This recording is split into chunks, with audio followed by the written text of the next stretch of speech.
Hi there, and welcome to Karen Able Travel. I'm Karen. We're here in Washington, D.C., and welcome to my series, The Best of Washington, D.C. Tour Guide, Episode 2. We will continue our exploration of our nation's capital. We will visit the Smithsonian's Natural History Museum, the National Archives, and the Washington Monument with sweeping views of the Capitol from the top. Afterwards, we will walk over to the U.S. World War II Memorial, the Korean War Memorial, and then the Lincoln Memorial, all three located at or near the National Mall. As well as the tours of the best of Washington, D.C., I will give several recommendations for my favorite places to eat. As we celebrate our nation's 250th anniversary this year in 2026, we look back at the struggles we have faced as a nation in our quest for freedom. We are reminded that freedom is not free and must be fought for and defended as we continue our nation's journey as one people, one nation. So let's begin our tour at the Smithsonian's Natural History Museum, and I hope you enjoy my series on Washington, D.C.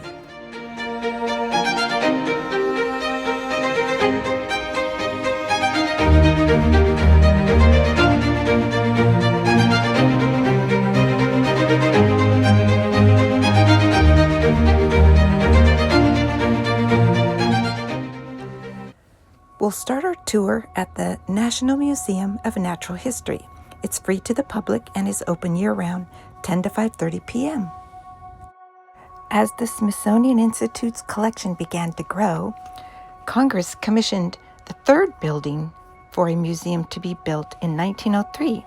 The exterior is classical revival style, standing 4 stories high with 6 columns at the entrance, and was completed in 1910. The museum is the largest natural history museum in the world. Upon entering the museum, the first sight is the African bush elephant that dominates the rotunda. It stands 13 feet tall and weighs 12 tons. He died at the age of 50 in 1955.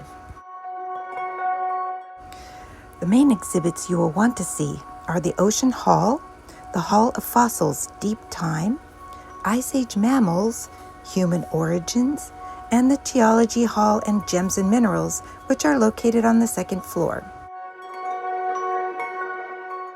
The Hall of Fossils Deep Time explores how life on Earth has evolved with lots of fossils on display. It also explores how all life is connected and how the processes of evolution, ecosystem changes, and Earth processes, like geology and global cycles, advance these changes. There's lots of space to walk around the exhibits and explore, and I found this to be full of fun facts and information. There are over 700 fossil specimens in the exhibit, so there's plenty to see and explore.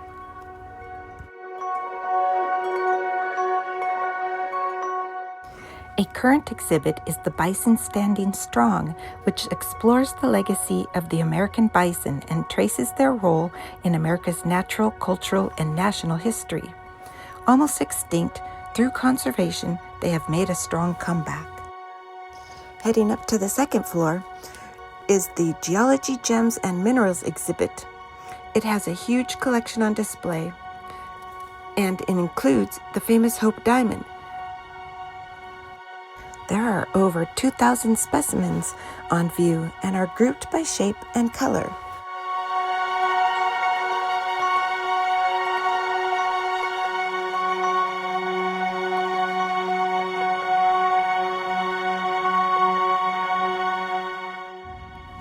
I especially loved seeing the meteorites in the Moon, Meteorites, and Solar System gallery. There's even a Mars rock on exhibit. You will see small meteor fragments and much larger ones like the Oakley meteorite, which hit Earth at 40,000 kilometers. The large Burns quartz stands 7 feet tall and weighs more than 8,000 pounds. Now returning to the ground floor, the Ocean Hall has an incredible exhibit from fish hanging from the ceiling. We can see the North Atlantic right whale, 2 giant squids, jaws of an extinct great white shark, and there's also a 13-minute video in the exhibit theater about deep ocean exploration.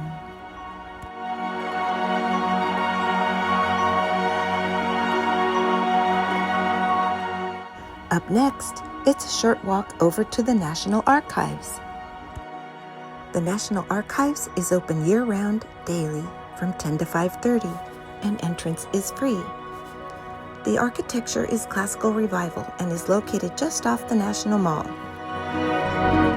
The building was designed by John Russell Pope with Corinthian columns on all 4 facades.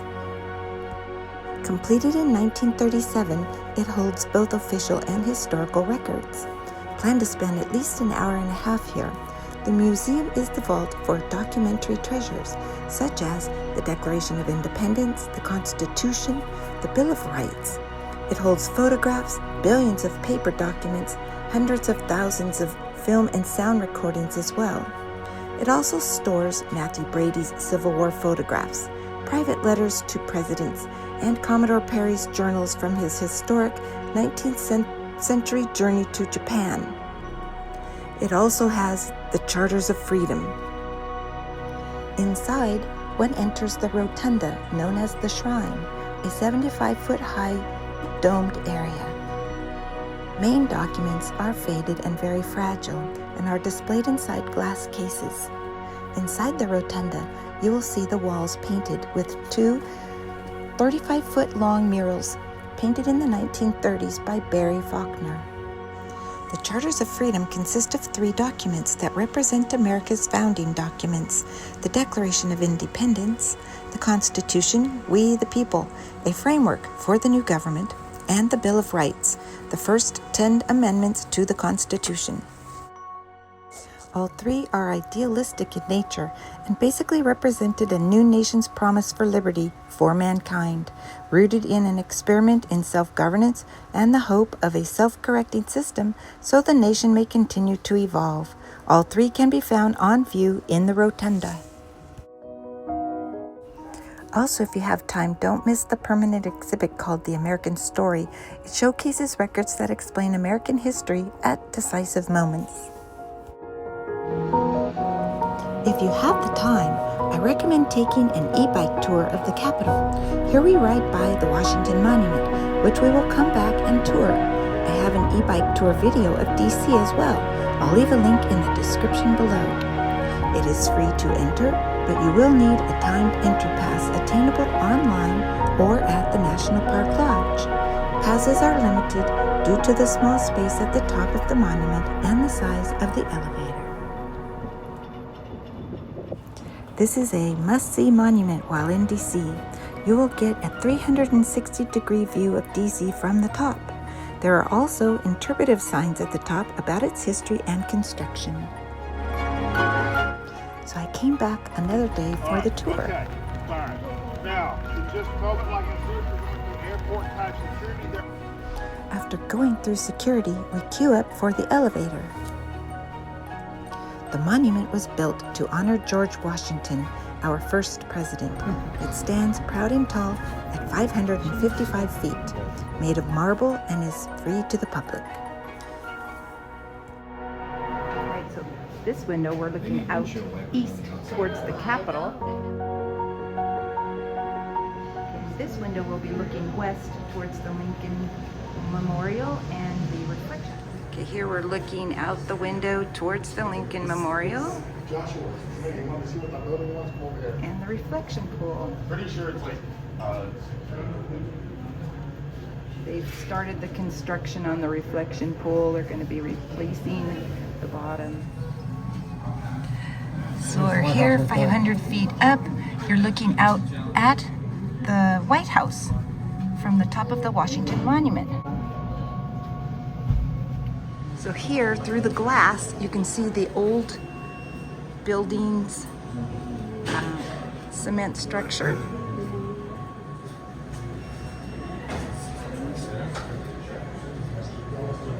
So here in 2011, an earthquake damaged the Washington Monument. So engineers fixed the monument by placing metal pins and stone patches. And if you look up, you can see some of those metal pins. There's one right there. So the little placard here says, "This view has not changed much since the Thomas Jefferson Memorial opened in 1943.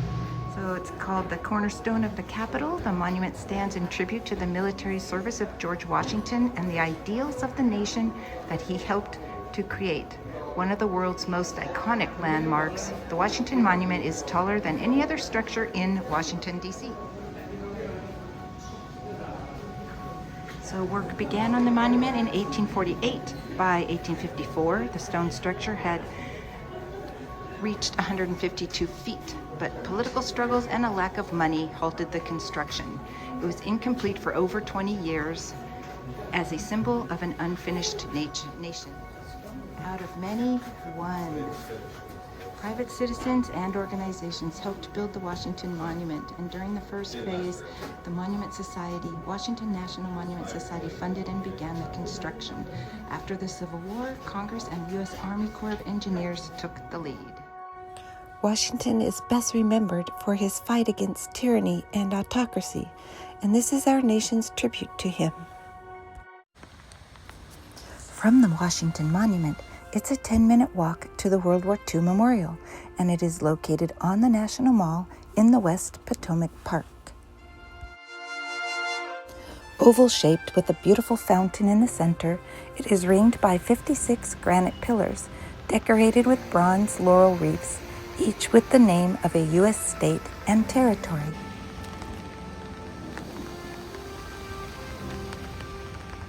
The memorial opened in 2004 and is part of the National Park Service. Over 400,000 Americans sacrificed their lives to fight against tyranny and fascism during World War II. This memorial honors their legacy as the greatest generation. There are 2 triumphal arches, one representing the Atlantic fighting theater of war and one for the Pacific.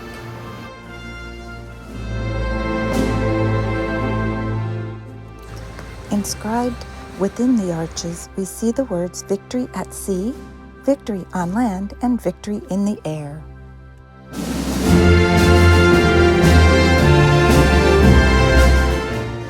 Walking around the fountain, we come to a memorial wall of gold stars, representing the fallen soldiers in front of a reflection pool, known as the Freedom Wall, and it is inscribed, "Here we mark the price of freedom."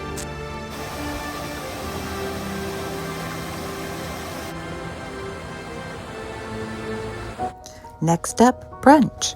So let's head on over to Busboys and Poets. This restaurant is a favorite of local Washingtonians. The name pays tribute to the American poet Langston Hughes, who was a busboy in the 1920s at a famous hotel. They have 8 different locations within the DC area and are tucked inside the neighborhoods. Part cafe and part bookstore, it's considered a fantastic place to come and nurture the mind, body, and soul. The walls are lined with art, and it was very busy at brunch. I had the salad with shrimp, which was super good, and my family had the breakfast scramble and pancakes. They have a large menu with a lot of different things to choose from, and I thought that the prices were very reasonable. Stay with me as we continue our tour of DC. The Korean War was fought between 1950 and 1953, when the U.S. joined forces with the United Nations in Korea to fight against democratic threats.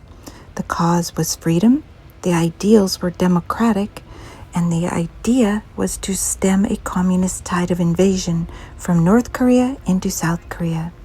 It had only been 5 years since the end of World War II. 1.5 million Americans were sent there to uphold this idea and importance of what freedom is. The memorial is so powerful to see in person, to be able to walk around the soldiers who are standing in a rice field. It is a triangular setting that comes to a point at a pool and an engraved stone that says, "Freedom is not free." The memorial was created by a World War II veteran, Frank Gaylord. The 19 stainless steel statues represent a squad of soldiers on patrol. All ethnic backgrounds are represented here, and we get a sense of the harsh terrain that they had encountered. The mural alongside the squad shows the etched faces of the troops, who had served. It is made of black granite, and it is based on photos of those who had served. The memorial was completed and dedicated in 1995 on the 42nd anniversary of the armistice that ended the war. There were soldiers from 22 countries of the United Nations who gave support to South Korea. When you reach the triangular point of the memorial, you will come to the Wall of Remembrance and Pool of Remembrance. It is a place of repose and reflection for all who contemplate the meaning of freedom. Freedom means fighting for something of value, some kind of ideal. People are free, but can a country be free? We were fighting for liberty and safety in this war. The Korean War Veterans Memorial and the Reflection Pool is definitely worth a visit. Next up, a 10-minute walk brings us to the White House. Part of the national parks, the President's Park has many statues, including the equestrian statue of Andrew Jackson. This memorial honors the 2nd Division in World War I. Less than 5 minutes from the White House, we come to the Fresh Farm Street Market, which is open April through November, Thursdays only, 11 to 2 p.m., and is located on Vermont Avenue Northwest. I highly recommend the fresh, handmade, fire-roasted oven pizza. It was fantastic.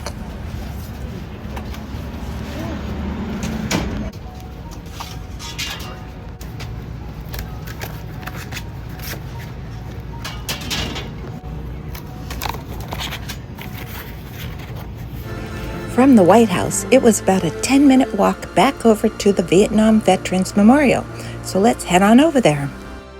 Located on the National Mall near the Lincoln Memorial, this memorial honors those who served and died or remained missing in the war. Designed by architect Maya Lin, the sunken wall is made of polished black granite that reflects the people and the environment around that visually connect the living with the dead. Free to the public and open 24/7, this memorial is visually stunning and highly dramatic. Also, to complement the abstract modern design of the memorial, there is a bronze sculpture of 3 soldiers designed by Frederick Hart, a bronze statue dedicated to women who served, and a memory plaque honoring those who served and survived the war but died afterwards as a result of their service. The memorial was dedicated in 1993. The form is a wide V shape with one side pointing towards the Lincoln Memorial and the other pointing towards the Washington Monument.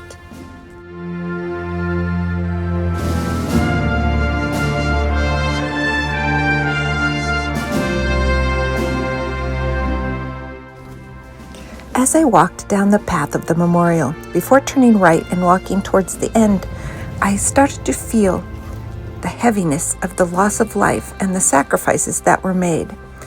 Many still leave flags, flowers, and personal items to those they lost.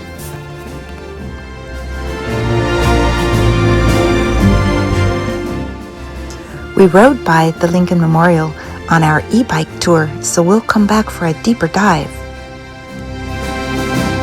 Along the National Mall, the Capitol sits at one end, the Washington Monument sits in the center, and the Lincoln Memorial sits at the other end. The Lincoln Memorial is a neoclassical monument honoring the 16th President of the United States. It has 36 Doric columns, which represent the states of the Union when he died.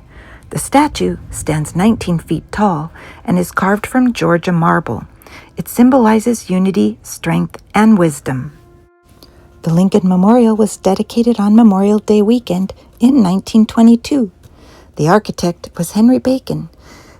The memorial was built in the style of a Greek Doric temple and was modeled after the Parthenon. The murals on the side chambers were painted by Jules Glaring.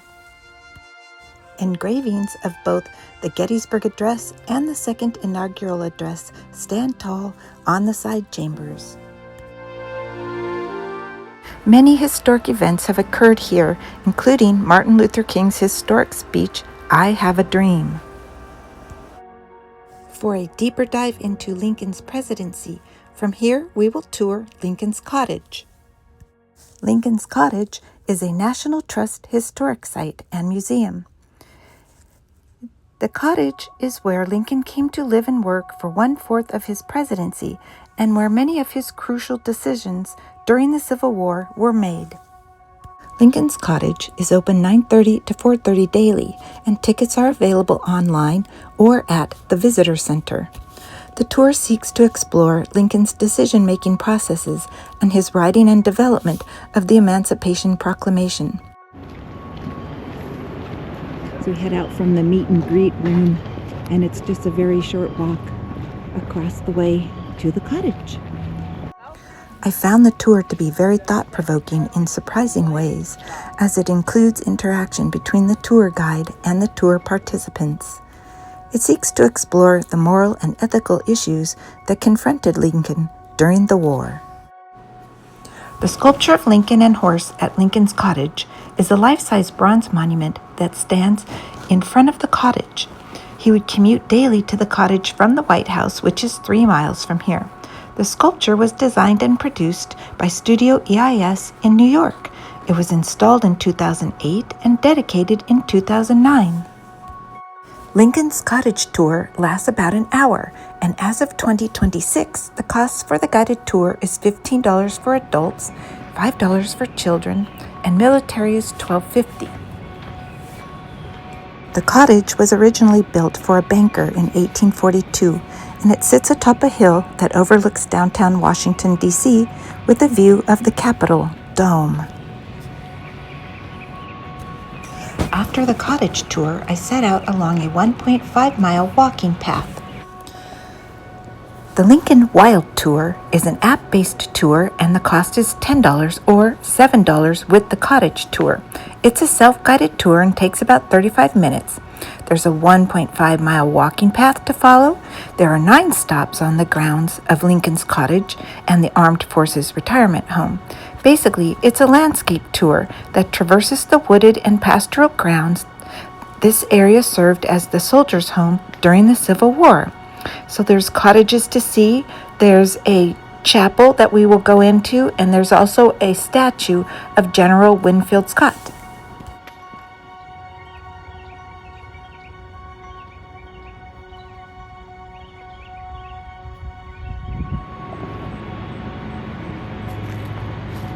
This is Rose Chapel, established 1870. Look how beautiful the stained glass windows are.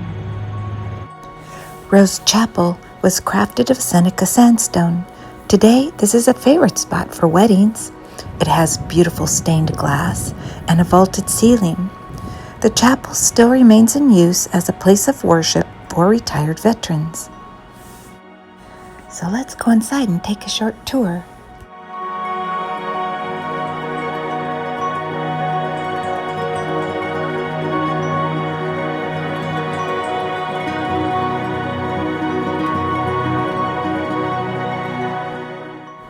Heading back outside, along the walking path, we will come to the period cottages along the 9-stop tour.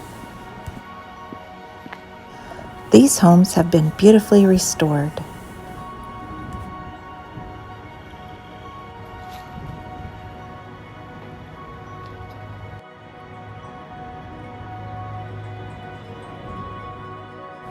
After the period cottages, towards the south end of the walking path, I came to a statue of General Winfield Scott.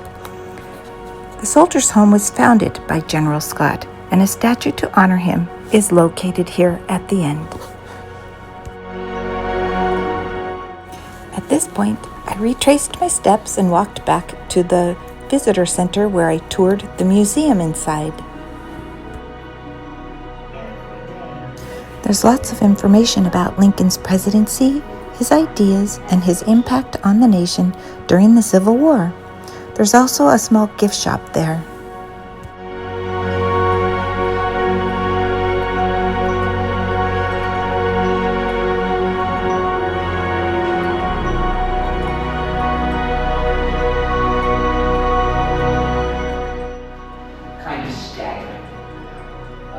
2% of the population lost their lives, close to probably 3 to 4%. My next stop is Fort Stevens.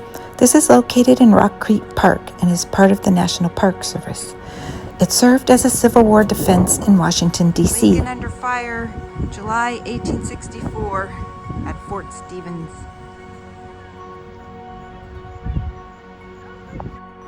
The fort has enormous historical significance, and anyone interested in Lincoln and the Civil War may enjoy a visit here. So if you've made it this far in the video, I have one more recommendation for a great lunch cruise along the Potomac River. So let's head on over to the wharf, where we will board the Odyssey with City Cruises for lunch.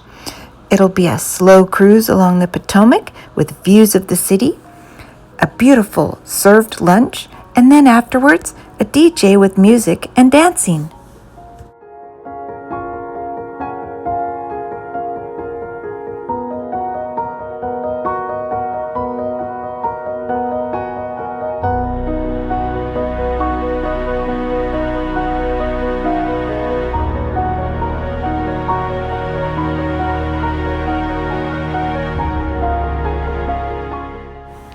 They serve a prix-fixe 3-course lunch with great entree choices.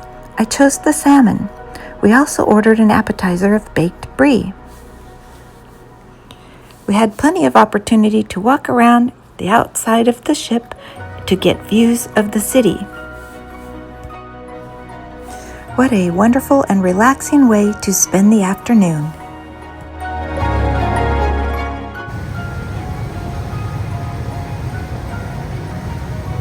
Okay, everyone, this concludes my Best of DC tour guide. Thanks for watching, and why not check out some of my other videos and playlists. Until the next video, thanks a lot, everyone.